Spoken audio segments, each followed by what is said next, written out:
Intel stock has become one of the biggest conversations in the market, specifically surrounding AI and what they're doing with their chips. Because over the past few years, it's been awful. You've been back at lows from over 10 years ago. They've done nothing but lose market share. However, there was a big plot twist on this year when the United States President Trump said, guess what, guys? You owe us 10% of your company due to the CHIPS Act, and we are going to be an investor in the company. Now, you also saw bigger companies like NVIDIA and AMD start to make a dent and make investments into the company as well. And since then, well, it hasn't looked back, because as of right now, Intel is one of the best performing semiconductors over the past 4 to 5 weeks. You've literally gone up from lows of $19 on August 4th to today you're sitting at $37. But the real question is do we buy it? Like, is this name going to run back into highs? Is this worth putting your money in? Is it risky? And that's what we're going to attack here on the day.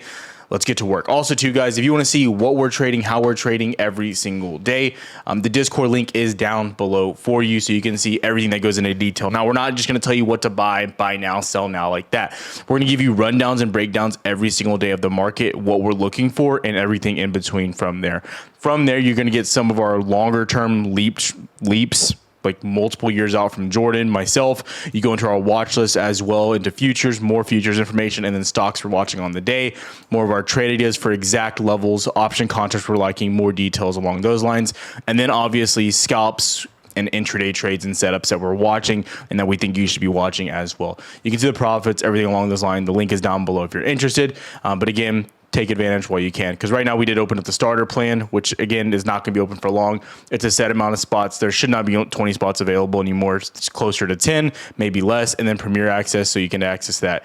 With starter plan, you won't get access to the voice chat or the direct entries of what we're looking for the swing trades, just the intraday scalps and the rundown and everything else inside of Discord. So let's get back to the video. Now, looking at Intel, and if you're interested in seeing what we trade for futures, obviously you can see right there, Tradeify is who we use there. Now, going into Intel, going into what's happening here. Now, it's worth mentioning the most recent thing that came out was AMD now partnering and looking into Intel for making some of their chips as well, right? And again, it's just like a snowball. And it's one of the things I've told you guys over the past few months. These companies that are partnering directly with the United States, right, and they're working with Trump with some of these tariff deals, those companies are set to thrive. Let me tell you right now, from a logical point of view, not overcomplicating any of this. Like, let's just take a step back and look at what's going on. If America has a vested interest in these companies, especially in an area such as AI, which is a global race now, that's what it is. It's us versus China as the biggest leaders in this space, right? They want to have the best relationship possible. And when they're basically tariffing these companies and these companies can't do business in China anymore, well, guess what? It comes back to the United States and saying, well, look, we have an invested interest in you. If you succeed, we succeed. If you're making money, we're making money.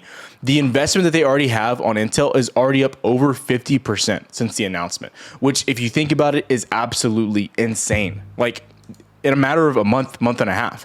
That is what's happening here with Intel. Now, I'm not going to tell you that this is all rainbows and unicorns and it's going to continue going to $50, $100. And it's going to replace NVIDIA, because I don't think it's going to do that.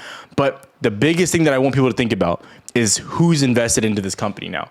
It's not just America. Now it's NVIDIA. Then you're also getting now AMD. These other companies are coming together, investing as well. Because again, I think they're coming to the same conclusion, is if America is invested, number one, we should probably help that company out. Number two, we'll be on America's good side. And number three, America doesn't want to invest in something that they think they're going to lose on.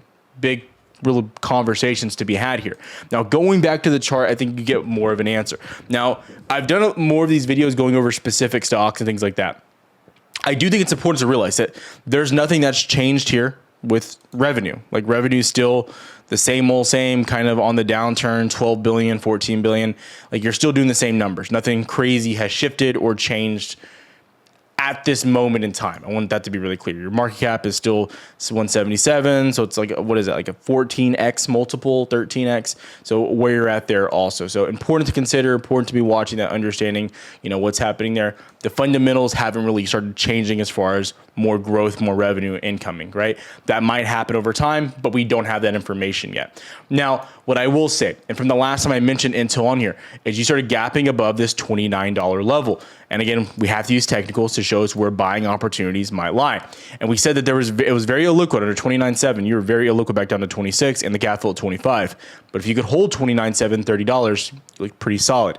And guess what? You bounced and you shot into basically 37, our next level here.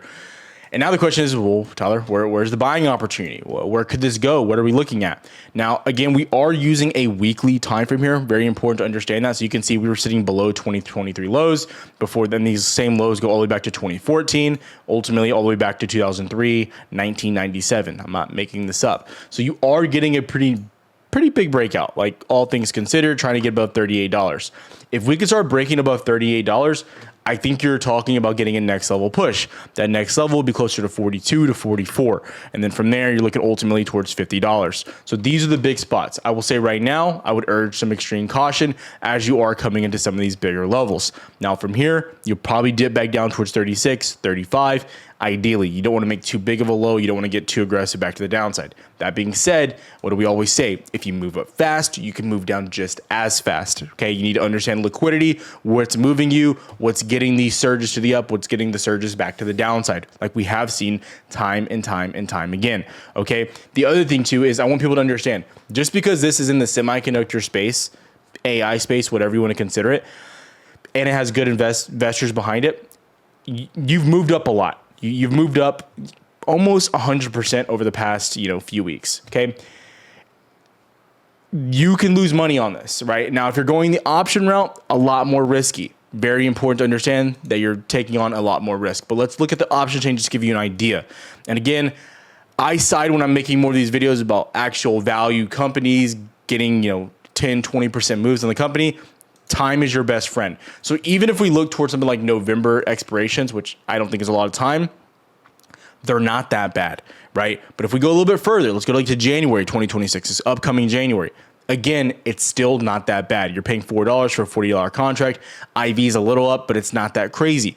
These are things worth mentioning, worth watching. So I would be still, at getting closer to in the money contracts if you're trying to trade a name like this with some time down the line.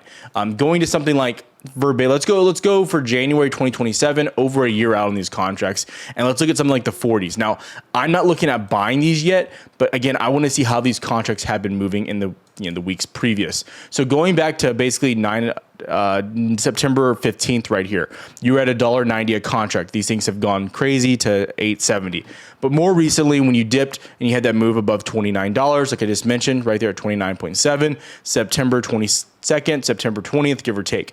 You can see you kind of surged up. You came back down, you flatlined at around 350. And from there, you've gone up again another 100% on these contracts and some change, give or take, almost into $9 a contract. So showing you how good these do move as they get closer to in the money. And as they get in the money, they'll probably start just moving like stock as far as going up tick for tick for tick, especially because you have so much time in those contracts. I think the biggest thing here is showing you that you can make money on a lot of time on these contracts, and you're in a position to where you don't have to push the agenda of, I need to be making my money now. I need to see Intel move now. I can't see a dip. If I see a dip, I'm going to get so red. You need to put yourself in a position to where, number one, you can fight those emotions to where you're not getting emotional while you're trading, but you can use logic as well. And you're like, okay, well, we're just kind of ranging here where it is what it is. And the fact of the matter is, if I would have bought contracts at $29 here, I would want to get out if we were at 28.7 because you were back below that level. If you had more time in your contracts, you probably didn't even think twice about it, right? We go back to here, you bought it let's say you bought it at 380, 390, you dip down to like 340, you're down maybe 10% on contracts expiring in over a year. So you're in a position where it is what it is. I'm fine. I'm not tripping out, right? So it's putting yourself in that position, understanding what's your reward potential and then what's your risk on that trade to get stopped out or wherever it may be. And so again, this is how I would be approaching it, how I would be watching is, where are my targets at? Where do I see us going? I wouldn't want to be going for $50 or $55. These contracts are still going to move very, very strongly. And again, it's kind of what I like, what I'm looking for. Now, the other part here is you need to understand semiconductors are on a rampage, and semis just had one of the biggest moves that they've ever had, not ever had, but one of their biggest moves. Okay. And so you just broke out of your all-time high range previously back here, like 295. Well, when you broke above that, SMH, the ETF, moved up $40. And then your previous all-time high is here at 281.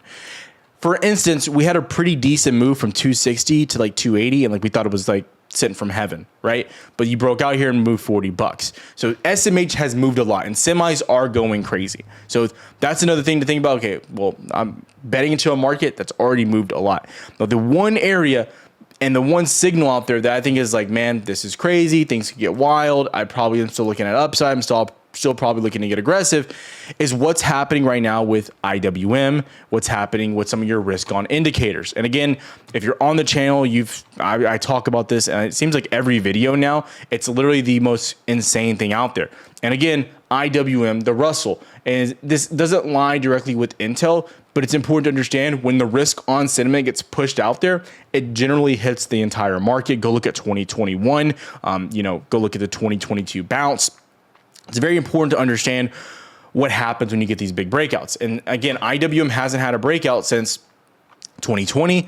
Before that, it was 2017. Before that, it was 2013 after the '08 bubble. So important to understand, even though we're moving crazy, you're just now getting to those points of like, okay, well, this could really start, the snowball's growing, right? And now the snowballs might start doing damage if you're getting this breakout, this multi-year breakout as well in IWM, which will roll into these other equities also. Again, look at what Bitcoin's doing. Bounced off 108,000, now pushing all the way into all-time highs. These are just giant risk on indicators, if you ask me. And then another thing on top of this is we're still cutting rates. There's a very big expectation that we're going to keep cutting. So although I might be throwing you some mixed signals here about, do I think this is going to keep going up? At the very least, I'd be waiting for a dip to start getting aggressive here. But Intel, the biggest things it has going for it, it's nothing to do really with the fundamentals yet. They haven't started making that money. They haven't started justifying the rise. But what is happening is there's people backing it that are winners. That's the biggest thing right now. You have big winners backing this company that has been a loser for a little bit of time, right? And that is ultimately what you like to see. If there was a name that's similar to Intel and I think has similar upside right now, it'd probably be AMD if it can stay above 168 and the 50 EMA here. It's what I'd be watching. So again, if you have questions, comment down below. Let me know your thoughts, what I'm looking at, everything in between. Hopefully this helps someone out. I'll have more videos coming out, one later on today, but how I'm looking at Intel, where I see it going, and ultimately some of the bigger opportunities out there. So again, let me know your thoughts down below. See you later.